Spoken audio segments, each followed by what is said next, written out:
we'll be updating the national epidemiology and modeling work that we're using to inform the ongoing control of COVID-19 in Canada. But first, I'll just provide the latest numbers. There have been 121,234 cases of COVID-19 reported to date in Canada, including 9,015 deaths. 89% of people have now recovered. Labs across Canada have tested over 4,635,000 people for COVID-19 to date. Over the past week, an average of 43,000 people were tested daily, with about 1% testing positive. Over the last several weeks, national daily case counts have ranged between 350 to 500 cases, with over 375 cases being reported daily during the most recent 7 days. Bonjour. On fait aujourd'hui le point sur les travaux d'épidémiologie et de modélisation que nous utilisons pour orienter les mesures de lutte contre la COVID-19 au Canada. Pour commencer, je vais vous présenter les derniers chiffres sur la COVID-19 au Canada. 121 334 cas ont été déclarés au Canada à ce jour, dont 9 015 décès. 89% des cas sont maintenant rétablis.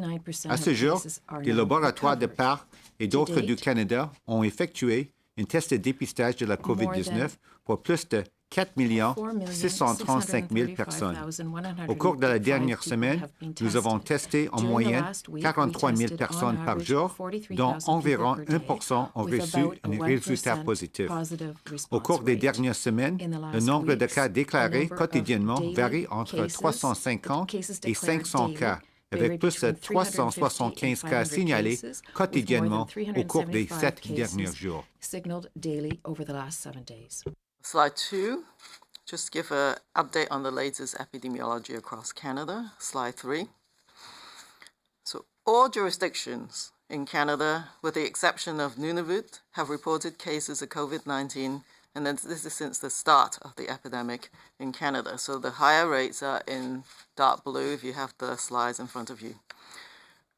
The incidence rates per 100,000 population illustrate that some jurisdictions and health regions have experienced very limited activity, while others, including the more populous areas, have had more intense activity over the duration of the pandemic so far. So in the boxes to the right, the demographics, so the age, for example, gender, and the severity indicators have remained as presented in the previous epidemiology and modeling update in July. Merci. Diapositive 2. On va commencer par faire le point sur les dernières données épidémiologiques concernant la COVID-19 pour l'ensemble du Canada. Diapositive 3. Toutes les régions du Canada, sauf Nunavut, ont déclaré des cas de COVID-19. Les taux les plus importants sont en bleu foncé.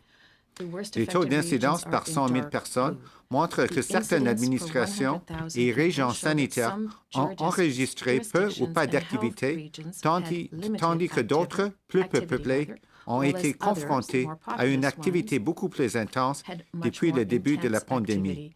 Au cours des dernières semaines, les provinces à l'ouest de la bulle atlantique ont signalé des nouveaux cas et des nouvelles flambées. Si on regarde l'encadré dans la partie droite de la diapositive, les indicateurs démographiques et de gravité sont restés tels que présentés dans la dernière mise à jour d'épidémiologie et de modélisation en juillet.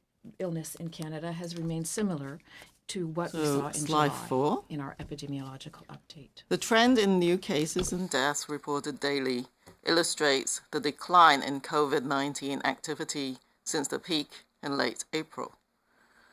The recent increase in cases since early July corresponds with localized outbreaks and community transmission in provinces outside of the Atlantic region, reminding us of the need to remain vigilant with our public health practices.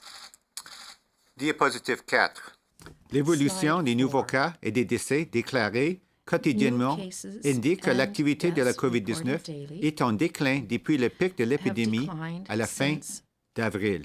La hausse récente des cas depuis le début de juillet correspond à des éclosions localisées et à des cas de transmission dans les communautés en dehors de la région de l'Atlantique, ce qui nous rappelle l'importance de rester vigilants dans nos pratiques de santé publique. Slide 5. To keep a close watch on the severity of COVID-19 infections, we continue to closely monitor the number of cases who are hospitalized and those admitted to intensive care units.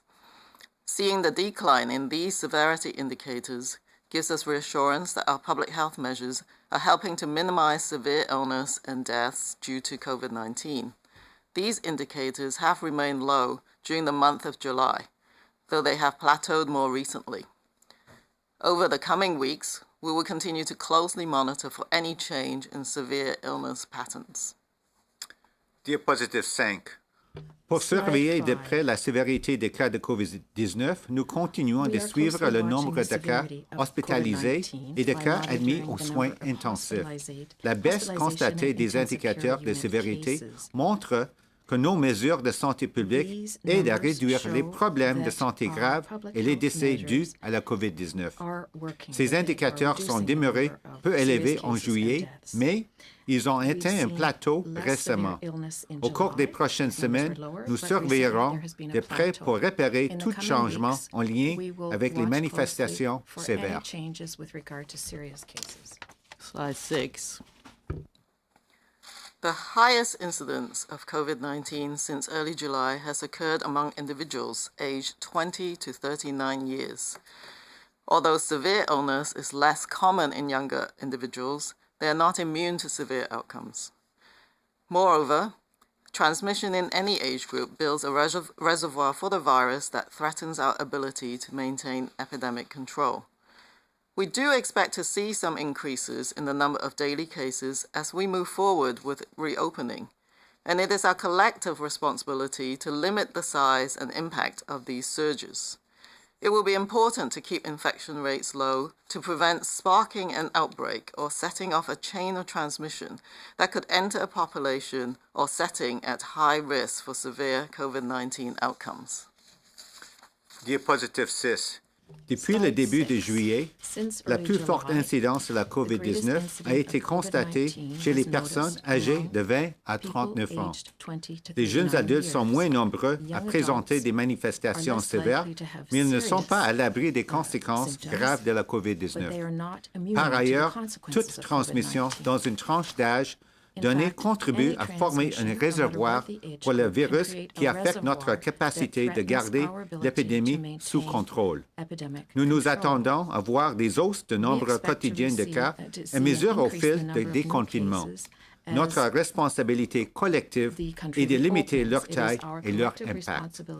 Il sera important de maintenir les taux d'infection à un niveau bas pour prévenir les éclosions et les chaînes de transmission susceptibles de frapper une population ou un milieu vulnérable aux conséquences graves de la COVID-19. And for those who do see these slides, that's a red line that's on the graphs, the 20 to 39-year-old age group. So the next slide, slide 7. So another indicator of epidemic control is the effective reproduction number, or RT. This number represents how many people are infected by each new case.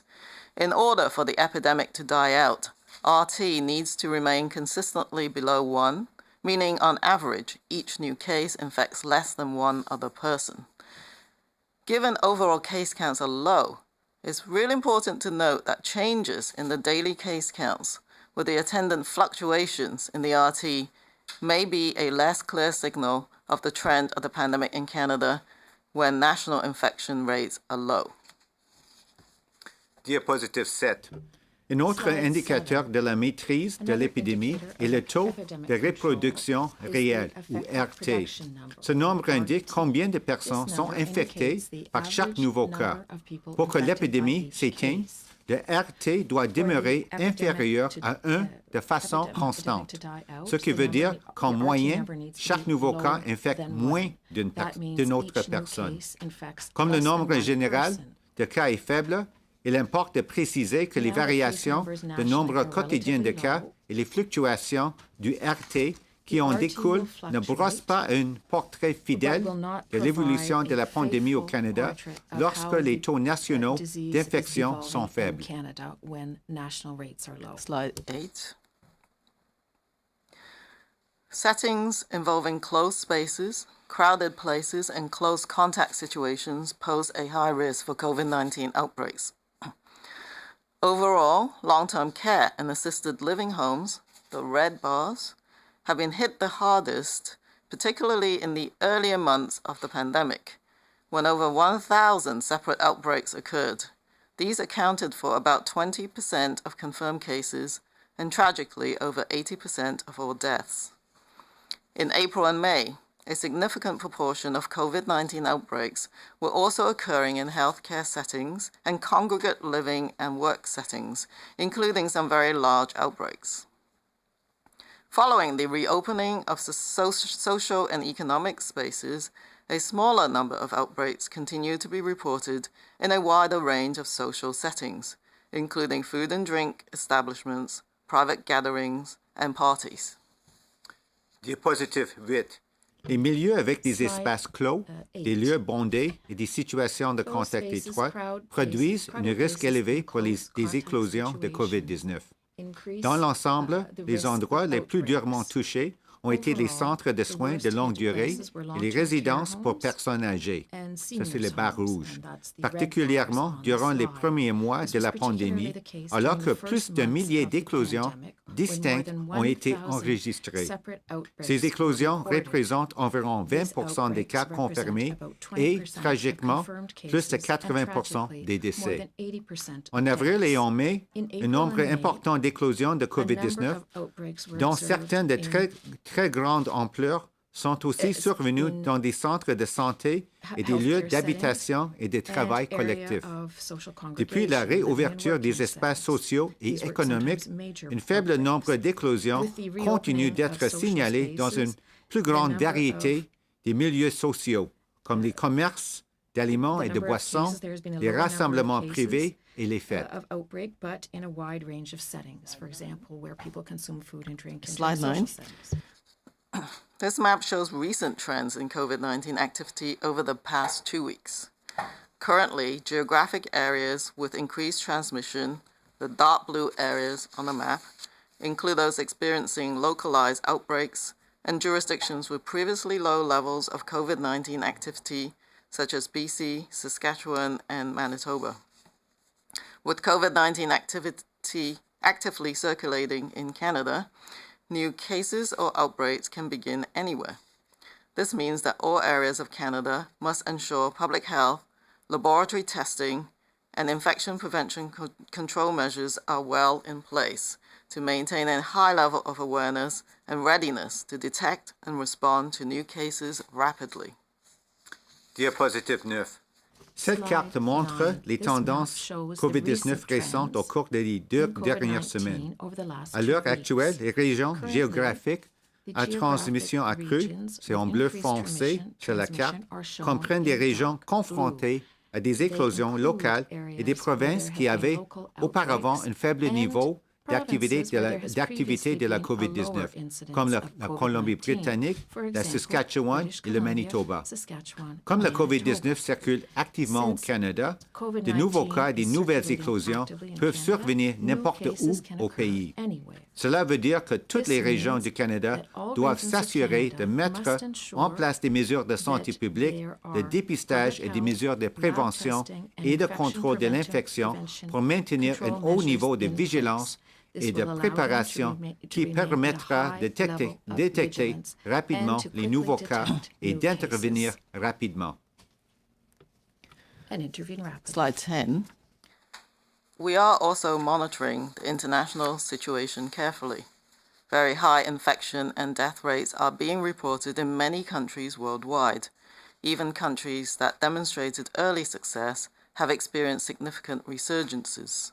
We are learning from the experiences of these other countries as they also strive to minimize the impact of COVID-19 while resuming economic and social activities. Diapositive 10. Nous suivons aussi attentivement la situation dans le reste du monde. Des taux d'infection et des décès très élevés sont signalés dans plusieurs pays, même les pays qui avaient initialement réussi à maîtriser la COVID-19 sont confrontés à des résurgences. Nous tirons des leçons des expériences de ces autres pays qui tentent comme nous de réduire au minimum les conséquences de la COVID-19 tout en relançant les activités économiques et sociales. Slide 11.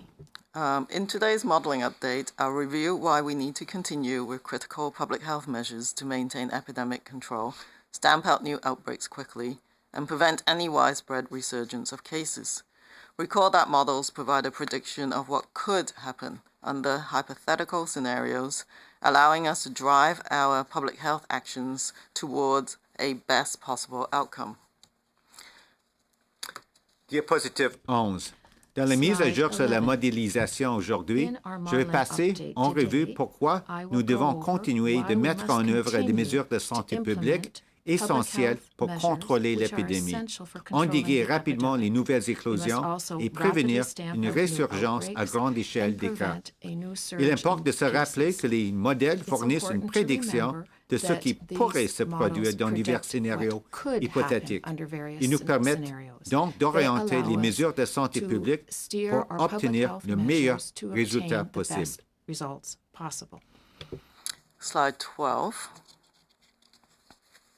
Based on Canadian data up to August the 8th, short-term forecasting shows predicted cases and deaths due to COVID-19 out to August the 23rd. The graph on the left shows the predicted number of cases could be in the range of 121,650 to 127,740 by August the 23rd. The graph on the right shows the predicted number of deaths could be in the range of 8,980 to 9,115 by August the 23rd. Like the RT, there are important limitations to those forecasts, as it is difficult to predict national case and death counts, which are now largely driven by localized outbreaks and hotspots of community transmission. Diapositive 12. Fondé sur les données canadiennes en date du 8 août, ce modèle de prévision à court terme indique le nombre de cas de COVID-19 et des décès connexes prévus jusqu'au 23 août.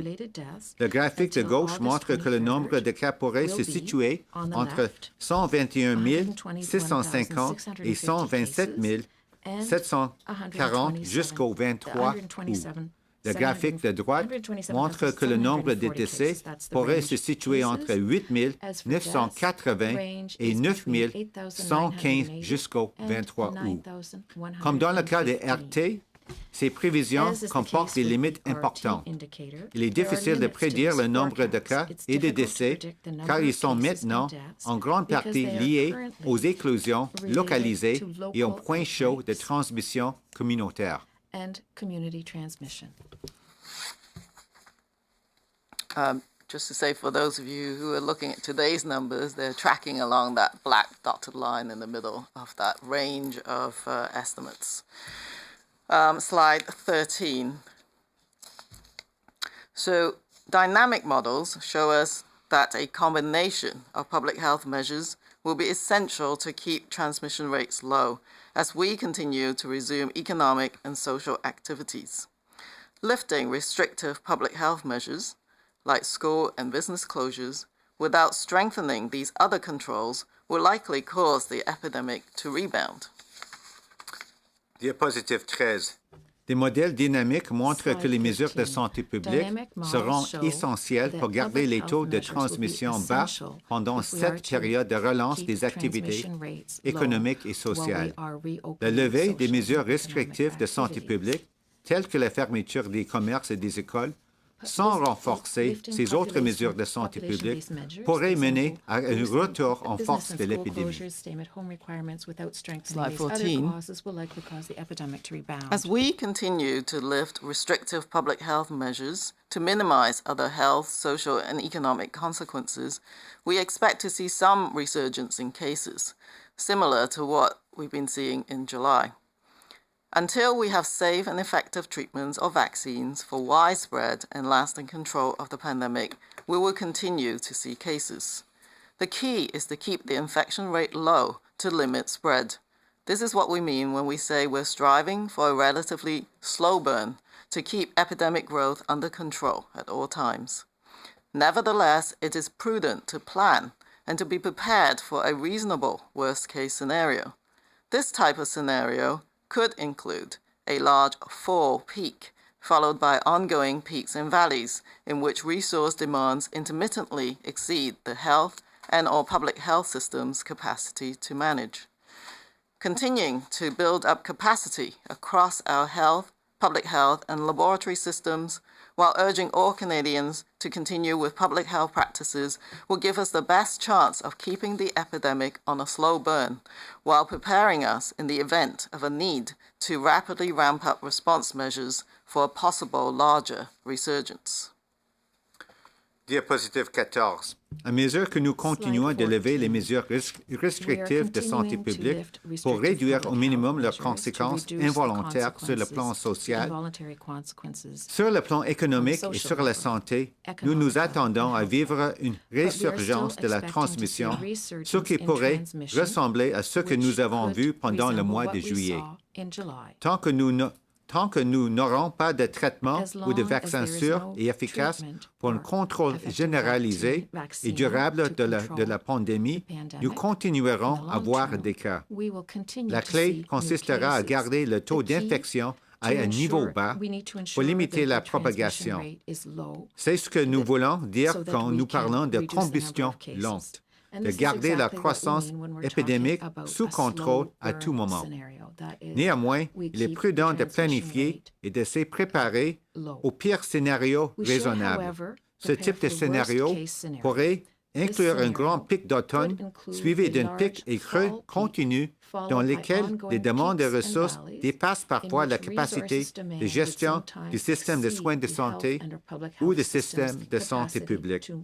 Continuer à renforcer les capacités de nos systèmes de santé publique et de laboratoires tout en encourageant tous les Canadiens à poursuivre les pratiques de santé publique nous donnera les meilleures chances de maintenir l'épidémie sur une combustion lente, tout en nous préparant, en cas de besoin, d'intensifier rapidement les mesures de réponse pour une éventuelle résurgence plus importante. So the sooner cases and contacts can be identified and isolated or quarantined, the fewer other people they might infect. So the COVID Alert app is another tool that can notify people early of potential exposures and facilitate timely public health follow-up, including contact tracing and quarantine. So far, the number of downloads for this app is 1.9 million. And just a reminder that this is really being piloted in Ontario. So that's the number of downloads as of August the 12th. Diapositive 15. Plus tôt les cas et les contacts sont identifiés et isolés ou mis en quarantaine, moins ils sont susceptibles d'infecter d'autres personnes. L'application Alerte COVID est un autre outil à notre disposition pour accroître notre capacité d'alerter rapidement les gens sur leurs expositions possibles et améliorer le suivi rapide des autorités de santé publique aux fins de la recherche de contacts et de la quarantaine. Actuellement, le nombre de téléchargements de l'application, c'est 1,9 million et c'est actuellement opérationnel en ce moment dans la province de l'Ontario. Donc, c'est pas mal, mais on peut toujours faire mieux. Slide 16. So each one of us has an important role to play in helping Canada keep transmission within a slow burn scenario. As we continue with the last weeks of summer, remember what we do now will determine how hard we will have to work in the fall to keep epidemic under control in Canada. We have a shared responsibility to know how to protect ourselves and reduce the risk of spreading COVID-19 to others, particularly those at highest risk of severe outcomes. Thank you. Diapositive 16. Tous les Canadiens ont un rôle essentiel à jouer pour ralentir la propagation du virus. À l'approche des dernières semaines de l'été, rappelez-vous que ce que nous faisons maintenant aura un impact sur les efforts que nous devrons déployer à l'automne pour continuer de limiter la propagation du virus au Canada. Nous avons une responsabilité partagée de savoir comment se protéger et de réduire le risque de transmettre la COVID-19 aux autres, surtout ceux et celles à plus haut risque de manifestations sévères. Merci. Thank you, doctors. We will now open the floor and the telephone line to questions. Vous pouvez poser vos questions dans l'une des deux langues officielles. We ask that you limit yourself to one question and only one follow-up. For those who are asking questions in the room, we ask that you make your way over to the freestanding mic. We will start on the phone as usual. Operator, over to you. Thank you. Please press star 1 at this time if you have a question. S'il vous plaît, appuyez sur étoile 1 pour poser une question. The first question is from David Young-Green from Reuters Ottawa. La première question est de David Young-Green de Reuters Canada. Please go ahead. La parole est à vous. Yes, thank you. Dr. Tam, I am rather struck by slide 14 when you talk about the reasonable worst-case scenario. Is there any way of quantifying how likely that scenario is or is not going to happen?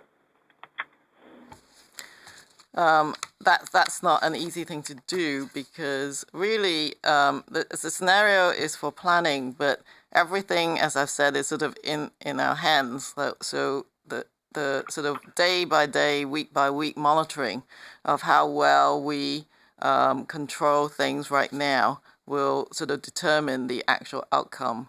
So even the short-term forecasts are subject to all the sort of fluctuations that you're seeing now. So really the take-home message is that, you know, the fate is still within our hands, and what we do now will influence the sort of probability, if you like, of that fall peak. We are, of course, also planning on the fact that other respiratory viruses will generally circulate in that period of time as well, including influenza. So planning for that potential convergence of the viral activity is something that we're actively doing as well. Thank you, Doctor. Follow-up? Second, I get a follow-up. Yes, thank you. When you say resource demands could intermittently exceed the public health care system to cope, what does that look like? Is that worse than something we've seen already? So for planning purposes, what we're asking everyone and the health system to do is, what if it exceeds your current capacity? Do you have surge? Do you have backup plans? So be prepared for that. In the initial wave, you've seen that dotted line, even though that's sort of a planning scenario, you can see that in the initial wave on the whole, Canada, at least at the national level, when we aggregated the numbers, didn't over exceed at least the health system capacity threshold. But it could happen, and we need to sort of prepare for those kind of scenarios. Of course, this doesn't take into account the fact that the most vulnerable populations, including long-term care and seniors, that's where a lot of efforts have to be pulled together. Having learned what we learned in that initial wave, what you don't want is to exceed the capacity of those parts of the society and health system to cope. So everything that we can do now to prevent that, at the same time as having some more surge, having some more resources, having people back up on the backup to reinforce those resources should that be required, is what we have to do now. Thank you, Doctor. Operator, next question. The next question is from Émilie Bergeron from Agence QMI. La prochaine question est de Émilie Bergeron de l'Agence QMI.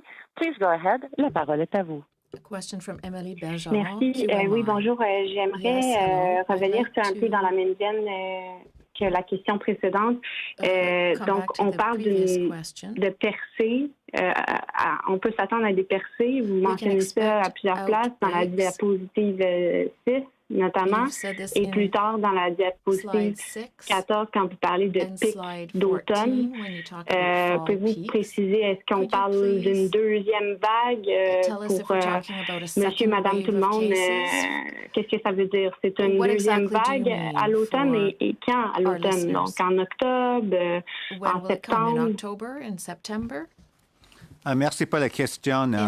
Comme Dr. Tam et moi, on a déjà constaté, c'est difficile à prédire parce que vraiment, qu'est-ce qui va se passer en automne? Ça dépend le comportement des Canadiens et Canadiennes maintenant, aujourd'hui, aussi dans les prochaines semaines, à l'échelle individuelle, mais aussi collectif. Ce qu'on attend pour les objectifs de la planification, c'est qu'on sait en automne on attend pour l'hiver qu'on va aussi avoir des autres infections respiratoires, même comme la grippe. Et aussi, avec l'hiver ici au Canada, c'est sûr que beaucoup plus de monde vont aussi rentrer à l'intérieur. C'est des autres facteurs considérés dans nos plans pour planifier pour qu'est-ce qui va se passer. Donc, c'est difficile. On parle pas d'une deuxième vague parce que pour nous autres, c'est pas comme un phénomène comme des saisonnières comme la grippe. On parle peut-être éviter une recrudescence des cas à travers le pays. Mais c'est sûr que nous autres, on sait que au fur et à mesure, avec aussi la réouverture, des confinements maintenant, les écoles aussi vont ouvrir en automne. Il y a tous les autres facteurs. On n'a pas, eu une expérience à date et c'est vraiment quelque chose au fur et à mesure. Il faut peut-être regarder qu'est-ce qui va se passer, ajuster comme nécessaire. Merci, docteur. Émilie, question suivie? Do you have a follow-up question, oui, merci.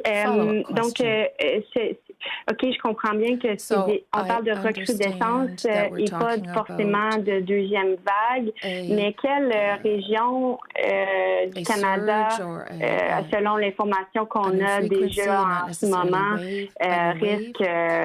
ont plus de chances, disons, d'avoir des pics d'automne, comme vous mentionnez, par quelle province, par exemple? OK, merci pour la question. Je pense que c'est difficile. Peut-être c'est pas une bonne idée pour moi de dire, OK, peut-être je pense qu'il y a une province ou peut-être une région plus à risque parce que je pense que c'est vraiment tout le monde, tout le Canada. Le risque est pas mal pareil. Mais on peut dire avec notre expérience qu'on a vu dans les régions peut-être plus peuplées, peut-être les grandes villes avec une densité de population plus grande, que c'est sûr qu'il y a beaucoup plus de risques d'avoir des interactions, plus de nombre d'interactions, et c'est un facteur à considérer. Mais à part de ça, je pense que c'est vraiment important de donner le message pour tous les Canadiens et Canadiennes. Tout le monde, il faut garder et pratiquer toujours les mesures de santé publique. On a déjà répété 1000 fois se laver les mains fréquemment, porter le masque si on n'est pas capable de garder une distance de 2 mètres des uns des autres. Tout ça, c'est très important à renforcer comme un message important. Merci, Dr. New. Opérateur, prochaine question. Next question. The next question is from Ryan Tumulty from National Post. La prochaine question est de Ryan Tumulty de National Post. Please go ahead. La parole est à vous. Yeah, hi there. I was wondering if you mentioned that 1.9 million people have downloaded the COVID app.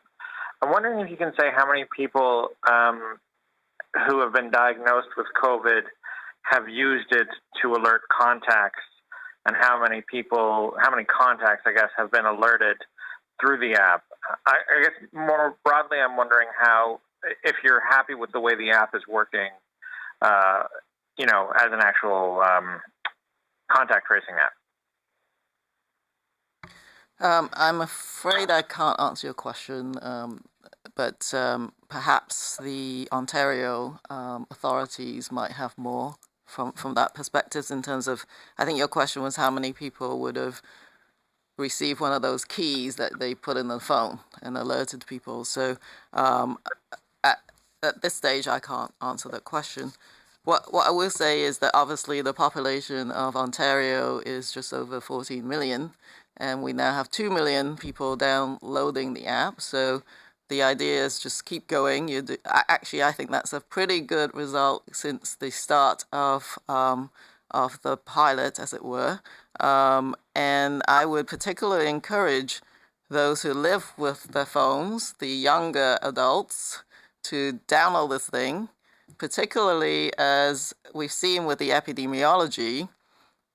This age group is more sort of prone to going into certain sort of social situations, pubs, nightclubs, whatever, where you may not know every contact in that vicinity. So download the app is a good idea for particularly that group, but the more people who download it, the more effective it would be.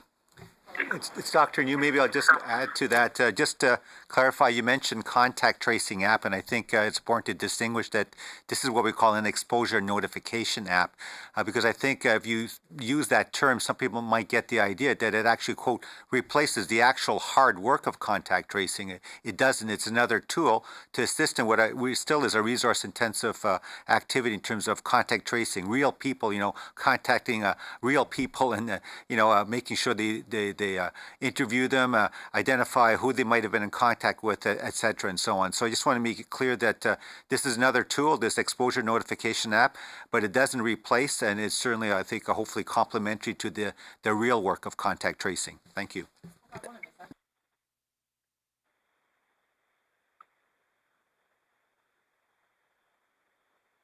So I guess the other question I would have... Sorry, Ryan, we're just going to repeat this one in French, and you can have your follow-up right after. Okay. Je vais essayer, pour répéter ce que Dr. Tam a déjà constaté, je pense que c'est très important. L'alerte COVID, c'est très important. Je pense qu'on veut toujours un plus grand nombre de téléchargements. Actuellement, dans la province de l'Ontario, on a une population de 14 millions. On a presque 2 millions de téléchargements. C'est pas mal, c'est bon, mais je pense qu'on veut toujours avoir un plus grand nombre de téléchargements. Et je pense que aussi c'est très utile, peut-être plus important pour les jeunes adultes, parce qu'on sait que les jeunes adultes maintenant, ils sont en général peut-être un peu, pas dire, plus sociaux. Et il y a plusieurs de rassemblements, peut-être, et fréquentent les milieux peut-être comme les boîtes de nuit. Et je pense que c'est une bonne outil si tout le monde a aussi un téléchargement. Si peut-être après, c'est nécessaire de faire vraiment le suivi, le traçage de contact. Si tout le monde ou beaucoup plus de monde, les jeunes adultes utilisent cette app, ça va être très utile pour les autorités de santé publique. Merci, Dr. Ryan. You can go ahead with your follow-up. Yeah, so the data you're showing today that shows that even among the 20 to 39-year-olds, the cases are sliding down. I'm wondering if overall you think Canadians are getting the message about hand washing and physical distancing and wearing masks in settings, because it seems like most of the trends are headed in the right direction.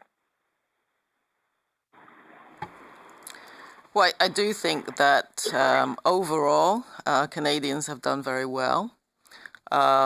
There is going to be, I think, quite a bit of work ongoing to make sure we get the message to the different populations, whether it be younger adults, in as effective a way as possible. But, right now, I think on the whole, we are on that slow burn kind of trajectory.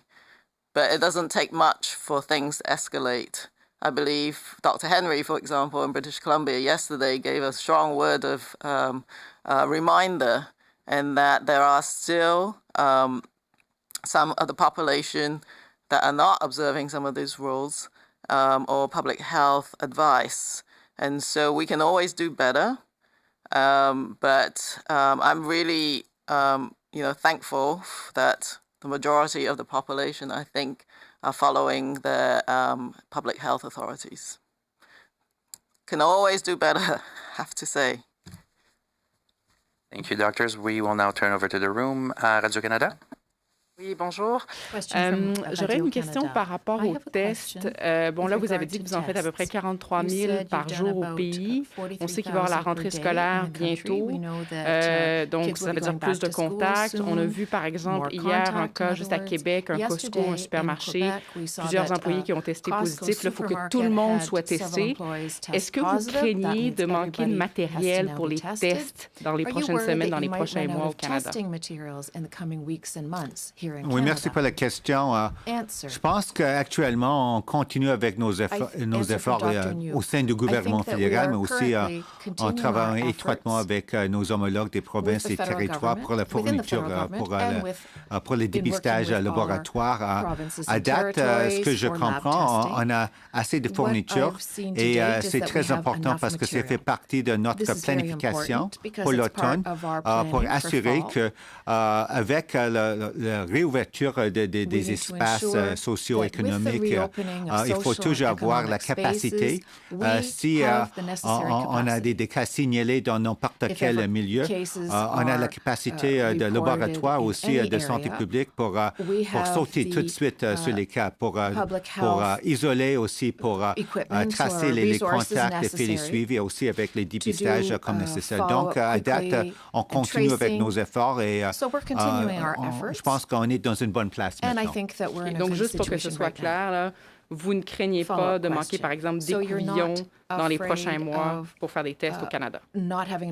Pour l'instant, ce que je comprends avec nos collègues ici au sein du gouvernement, on continue toujours à regarder c'est quoi les options pour obtenir peut-être de l'étranger, mais aussi pour fabriquer toutes les fournitures nécessaires ici au Canada pour les dépistages de laboratoire.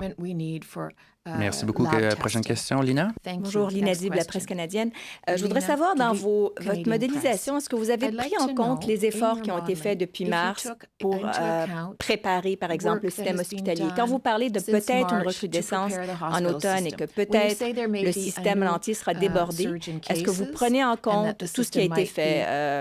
Par exemple, le nombre de tests, les services de dépistage, le nombre de ventilateurs achetés, le nombre d'équipements de protection personnelle qui a été acheté. Est-ce que vous regardez ça quand vous en arrivez à la conclusion qu'il pourrait quand même y avoir une recrudescence cet automne?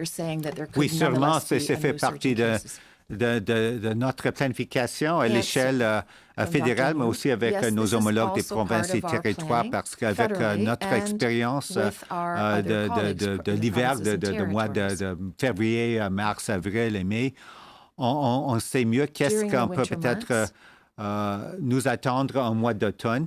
Et c'est sûrement le cas que nous avons planifié aussi avec nos achats. Je pense que moi, je suis au courant que même on a acheté plus des respirateurs artificiels et ventilateurs pour les hôpitaux. Donc, même pour l'équipement de protection individuelle, on est, je pense, dans une bonne place, on peut dire, avec nos efforts.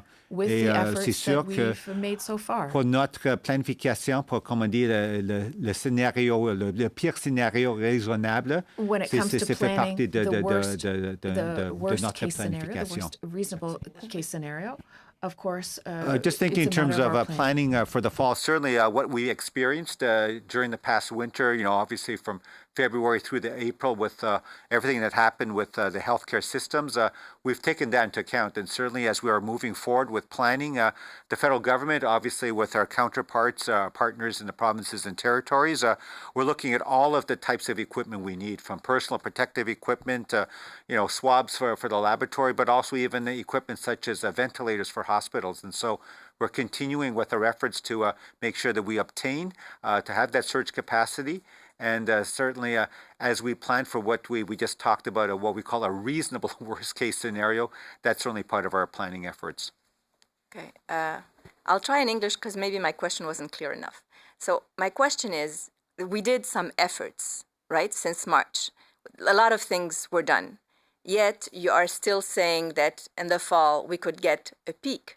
So have you taken into account all these efforts that were taken to see if in the fall we would get the system would be overwhelmed, although we made all these efforts, all these things were bought, all these things were made. So that's my question. Is it clearer? Yeah, I'll answer in English. I understood it in French the first time. What I would say is that I think Dr. Tam also mentioned it in her previous answer, is that we know what the experience was in the spring in terms of what we experienced in terms of hospitalizations and so on. We've taken that into account in terms of planning for the fall. As we've also mentioned repeatedly, is that it's hard to predict, because for a potential fall resurgence, it all depends at the end of the day on all of us in terms of what our behaviors are now and into the fall in terms of what we might expect. So as we plan for that, we're also looking at the system, and we're looking at a bit of a surge in terms of this was the capacity that we had back in the spring. This was the equipment we had in place then. We didn't overload the healthcare system at that point. But in terms of, as you say, plan for the worst, hope for the best, we are actually taking into account the potential of also looking at the surge capacity for the healthcare system, so that we are also planning to even have more in reserve, even beyond what was already in place in the spring. Does that help? Dr. Tam, you want to try a crack at it? Because if we are better equipped now, and we didn't overwhelm the system in March, so why would we this time around? Well, I think it's just preparing for something could happen to this virus. Who knows? Something could change with, we don't know the seasonality of this virus. It's continued throughout the summer, that's for sure. But what if demonstrates a certain type of acceleration under certain conditions? So I think that what I would say is that we are much better prepared than we were before. We are over planning even beyond what we had for the previous wave. And I think that's the prudent thing to do. So this planning scenario is to get all of our partners up and down the health system to overplan. You don't want to get there. That is important. The other aspect of planning for the influenza season is also making sure that that capacity isn't being half taken up by influenza-related hospitalizations, for example. We know that normally every season influenza comes around, and some seasons are worse than others. And so that red line might not be as much as you would have had in March or April. So I think it's still prudent to overplan, and I think that's the idea. Thank you, Doctor. Next question, CTV? Sure. Hi, doctors. Rachel Haynes here from CTV. I'd just like to go back to your scenario about the slow burn, which you have on a trajectory until January of 2022. And has any potential vaccine or the potential of vaccine working played into the planning for this slow burn going all the way until January of 2022? No, this does not take into account the if it arrives a good vaccine, then that will still have to be taken into account. This is a planning scenario for the health system, but really for the whole society. The concept is just to keep it low. We know that there'll be cases. They come up. You need to put out those sparks. You need to keep those transmission rate as low as possible, the number of contacts as low as possible, so that you can manage it so it doesn't become this sort of higher peaks and valleys. So that is, so you will see that local and provincial health authorities coming into gear. They're now getting more contact tracing capacity, etc., so that we can keep it as low as possible. You're not seeing, major sort of up and downs. This could be a very ragged bit of landscape, but the idea is that, you sort of keep it to even below what you had initially in the initial wave, so that you can then open up more of your society and your economic spaces. So the idea is to, again, the concept of, in the new reality of living with this virus, is to be able to open up more spaces while keeping transmission low. So, and everybody, as I said, has a role to play in that. Thank you. Follow-up? Yeah, just as a follow-up. So I have two questions, part of the follow-up of, since you're saying the vaccine isn't taking that into account, what would a scenario look like when we do have a vaccine that's effective? And also, given any kind of scenario in January 2022, what can Canadians expect 2 years from now in terms of public health measures? Are we still to be expected to quarantine after travel? Should we be staying home from work for extended periods of time again? Is physical distancing still going to be in place? What will 2022 look like? I think it would be extremely unwise for me to tell you what 2022 looks like. We are taking almost every 2 weeks at a time. As you've seen, things do surge, and then we see the local authorities coming into play, trying to suppress that. So this is a planning scenario. That's where we want to keep it. If an effective vaccine is safe, an effective vaccine is available, then it may depend on how much is available and how effective it is in different population groups. And then, do you need booster doses? How long does immunity last? Those remain questions that we can't answer right now. So the studies and the research on what immunity is generated when a virus infects us, as well as the immunity afforded by the vaccine, still remains to be studied. So unfortunately, I can't tell you what 2022 looks like, but we want to kind of keep it there on the slow burn. Thank you. We will go back to the phone for 3 more questions. Operator, over to you. Thank you. The next question is from Antoine Trépanier from Radio-Canada. La prochaine question est de Antoine Trépanier de Radio-Canada. Please go ahead. La parole est à vous. Vous dites que vous êtes mieux préparé qu'au printemps, mais vous dites aussi de se surpréparer en prévision d'un pic à l'automne. Quelles recommandations vous faites aux agences provinciales en matière de tests quotidiens? Est-ce que vous y allez avec la proportion de la population, un chiffre particulier pour chaque province? Est-ce que vous pouvez expliquer un peu la méthode? Merci pour la question. Il n'y a pas comme un chiffre magique. Je pense que c'est toujours une discussion. On continue à avoir avec nos homologues des provinces et territoires. Et c'est vraiment pour assurer la capacité, je pense vraiment à l'échelle locale, pour l'éventualité ou la possibilité avec n'importe quel foyer éclosion, que la capacité de laboratoire, mais aussi de santé publique, aussi système de soins de santé, est capable et prêt pour repérer, pour gérer la situation. Si on a des cas, est-ce qu'on peut être capable d'offrir, rendre disponibles les dépistages nécessaires pour les personnes peut-être à risque ou exposées. Donc, je pense que ce n'est pas un chiffre magique, mais c'est sûrement un enjeu actuel et nous continuons à discuter et à travailler étroitement avec nos homologues des provinces et territoires. Merci. Question suivie?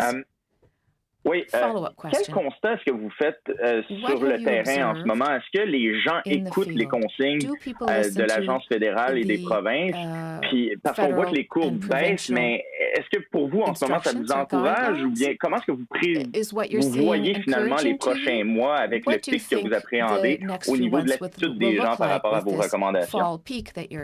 Wow, merci. C'est une bonne question. Je pense que jusqu'à date, on est très encouragés. Je pense que les Canadiens ont fait beaucoup de sacrifices et à date, en général, on a aplati la courbe si on parle vraiment de ce qui se passe à travers le pays. Mais on voit actuellement, c'est un peu comme inquiétant. Qu'est-ce qui se passe avec les petites éclosions, les foyers, même qu'est-ce qui se passe en Colombie-Britannique, une province aussi qui a très bien réussi avant avec leurs efforts contre la COVID-19, mais on voit aussi, et c'est même, pour moi, c'est le même défis à travers le pays. On parle toujours maintenant peut-être des jeunes adultes. On voit que la proportion des cas parmi les jeunes adultes a augmenté et puis aussi avec les rassemblements, les établissements aussi d'aliments, des commerces d'aliments et aussi de boissons. C'est difficile avec l'été parce que tout le monde, je pense que il est un peu comme on dit fatigué avec toutes les mesures de santé publique et maintenant avec l'été, on veut profiter parce que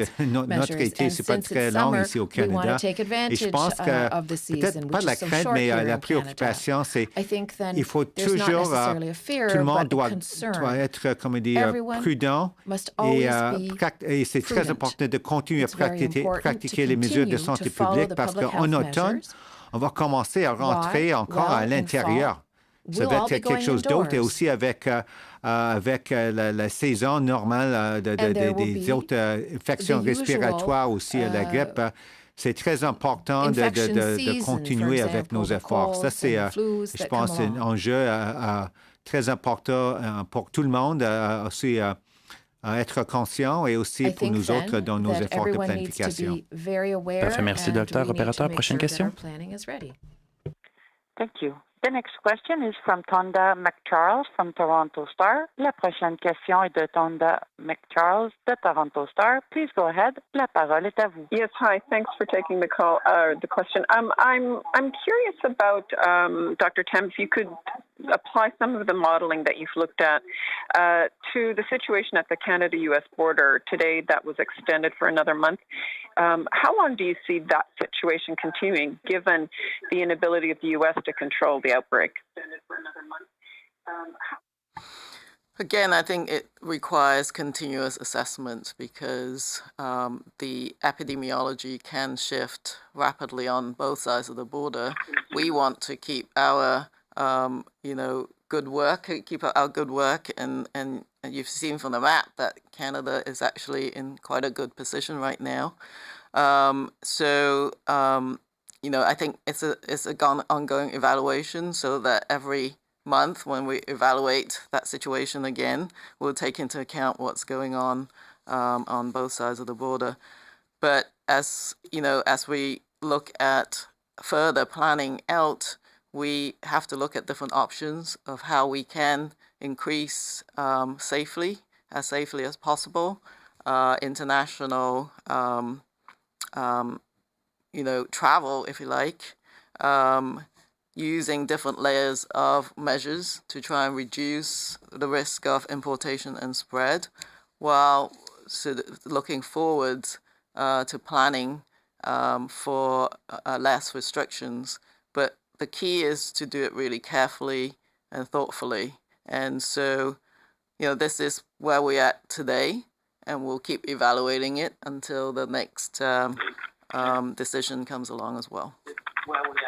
And are you in touch then with Dr. Fauci or Dr. Birx or directly with any of the advisors of President Trump in terms of how that country is handling the outbreak, and what exactly is your advice at this stage to the Canadian government? So I think the sort of state of COVID-19 transmission and activity is, for the United States, is quite clear. I think there's a lot of information actually available. There's much increase in testing, I think, in the United States, which is showing us that in different regions of the United States, things are not, maybe as well under control. So I think that kind of information is exchanged at programmatic and other levels, on an ongoing basis.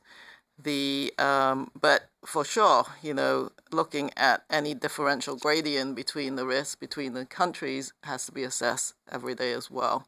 But we remain very connected to the United States, the CDC, and others to monitor the situation. Thank you. Operator, next question. The next question is from Stephanie Levitz from the Canadian Press. La prochaine question est de Stephanie Levitz de Canadian Press. Please go ahead. La parole est à vous.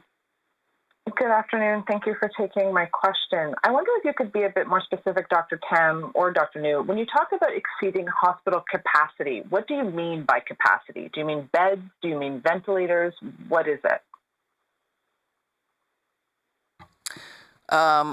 I think all of the above, but you can, given the jurisdiction is within the province, you can actually see if you go and look into the information produced by the provinces. They are tracking, of course, the acute care hospital bed situation, the ICU capacities and the ventilator capacities, and also other types of tracking of things like personal protective equipment, for example. So I think all those parameters are tracked. And what we know, based on what we learn from other countries and cities that had a devastated impact in that initial sort of wave, is if you exceeded that capacity, the mortality goes up really, really high. So that's why you want to keep it below that capacity threshold in terms of activity. It's Dr. Numi, just to add to what Dr. Tam has said, is that certainly we look at capacity, or we can talk about what we call in-hospital, the admissions and the ICU. But I think overall, if you look at the healthcare system, there's also the concern because we're also looking at, quote, the upcoming respiratory infection season, the flu and other, the colds and so on. And we're looking at, in terms of emergency rooms, being overloaded with people with sniffles and colds and fevers, not necessarily because of COVID-19, but also because of all the other respiratory infections. So those are all, I think, other factors in play beyond just, quote, the in-hospital, quote, bed capacity and ICU capacity as well. Well, and that was sort of my follow-up. To what extent does the influenza season need to factor into this? And do you factor into it when you're looking at things like, do we have enough ventilators? Yes, so we are planning for a influenza season to coincide with a potential surge in cases of COVID-19, absolutely. We're also, of course, doing a lot of work on prevention. You'll see the annual communication and campaigns about influenza and influenza vaccines. Provinces have overplanned for the requirements for influenza vaccine, for example. And so all of those measures are there to try and reduce the impact of influenza and other respiratory viruses on the hospital system. But I'm also really looking forward to any signs that all those measures that we're doing, the hand washing, the staying home if you're sick, the maintaining the social distancing, wearing a mask in closed environments, and when you can't keep this, can also be ways of reducing the impact of respiratory viruses. So we're adding more layers of protection on influenza prevention as well. So it remains to be seen, but we're planning for the fact that, yes, influenza and other respiratory illnesses could take up more beds. The other thing, of course, is to monitor other medical conditions that are non-respiratory virus. And those could also take up hospital capacity in the winter. In Canada, many of the conditions that mortality actually go up in the winter season as well. And so all of that has to be taken into account. And of course, there is the capacity of the public health system itself that we've talked about in terms of testing capacity, contact tracing capacity, the isolation and quarantine capacities. All of those are, are being reinforced and strengthened as part of the planning. Yeah, it's Dr. New. What I would just add to what Dr. Tam said is, hey, it's summer and it's still early. But I would strongly encourage everyone to seriously think about getting their flu shot when it does become available. I certainly get my flu shot every year, so does Dr. Tam. And so I guess that the question or the challenge out there for Canadians is please consider getting your flu shot this fall as well.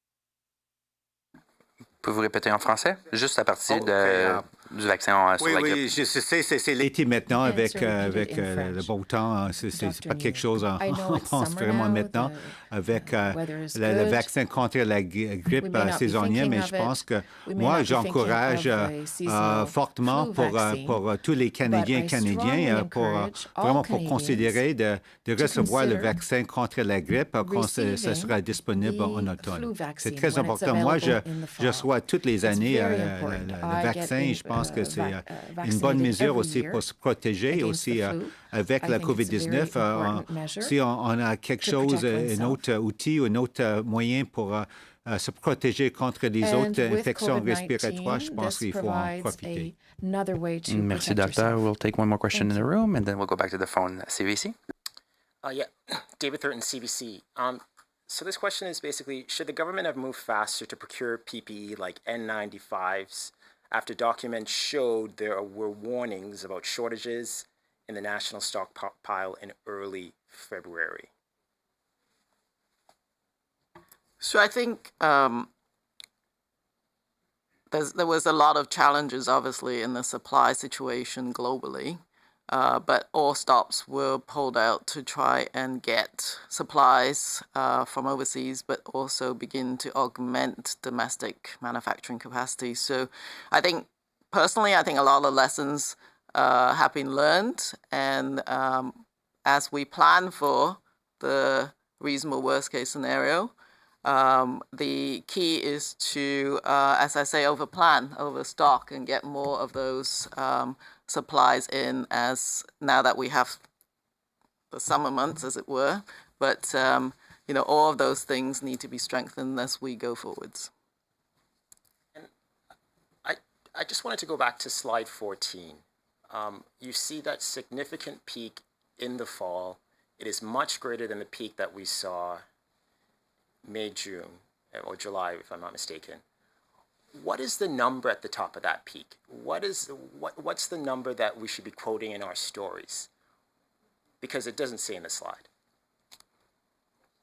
Yeah, there's no specific number attached to that. So this is not a mathematical modeling. It is a planning graphic in terms of depicting the fact that we might expect a higher fall peak.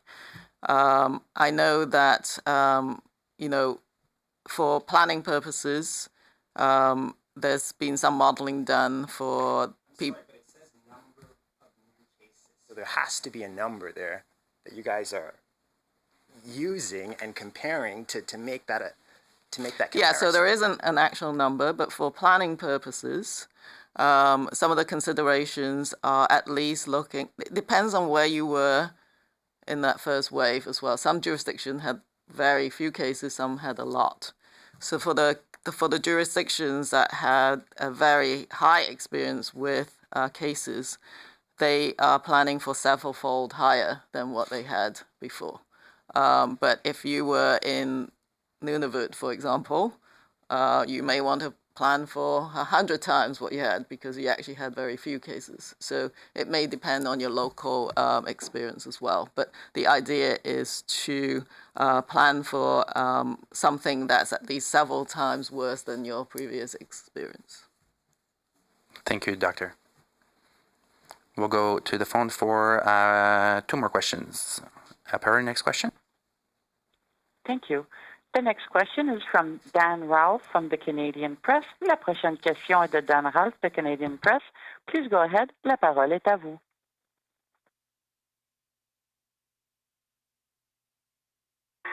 Sorry, it took me a while to get off mute. Doctors, thank you very much for your time.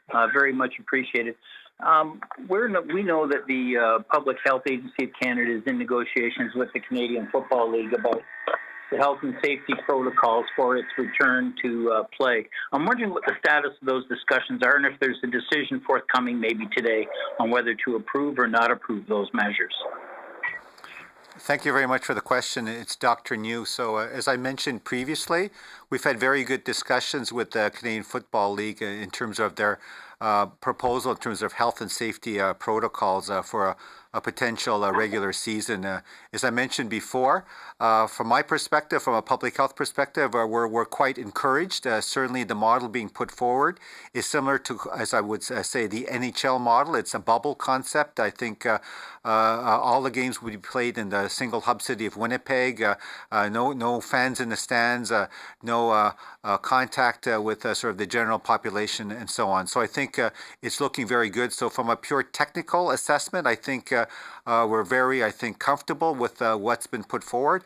But there's certainly other elements, I would say, what we call the overall Government of Canada decision-making process. So I can't give you a timeline in terms of that whole process, but certainly from the public health perspective and the assessment we've done within the Public Health Agency of Canada, we're quite comfortable. And I would also add that this also includes the discussions we've had with the Manitoba public health officials as well. From my understanding, they're very comfortable as well with what's been put forward by the CFL. So, Dr. New, would I be saying that there will not be a decision rendered as early as today, and that this matter may go into next week? I can't speak to that. I can just speak to the fact what we've done as our part in the quote the overall decision-making process.